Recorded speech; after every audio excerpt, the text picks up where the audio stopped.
ఈ నెల 24, 25న జరగనున్న ఉజ్జయిని మహంకాళి బోనాలకు దేవాదాయ శాఖ మంత్రి ఇంద్రకరణ్ రెడ్డిని ఆహ్వానించారు. ఆలయ సిబ్బంది సచివాలయంలోని ఆయన ఛాంబర్లో కలిసిన ఆలయ సిబ్బంది ఆహ్వాన పత్రికను అందజేశారు. బోనాల ఏర్పాట్లను అడిగి తెలుసుకున్నారు మంత్రి. భక్తులకు ఎలాంటి ఇబ్బందులు లేకుండా ఏర్పాట్లు చేయాలని సూచించారు. కార్యనిర్వహణాధికారిని దేవాదాయ ధర్మాదాయ శాఖ తెలంగాణ రాష్ట్ర ప్రభుత్వం.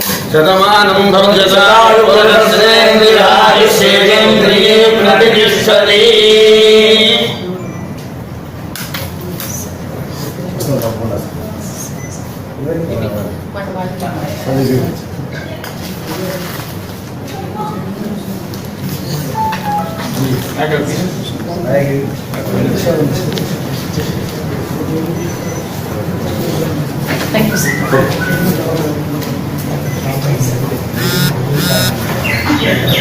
బోనాల మహాహారతి సమర్పించుటకు తాము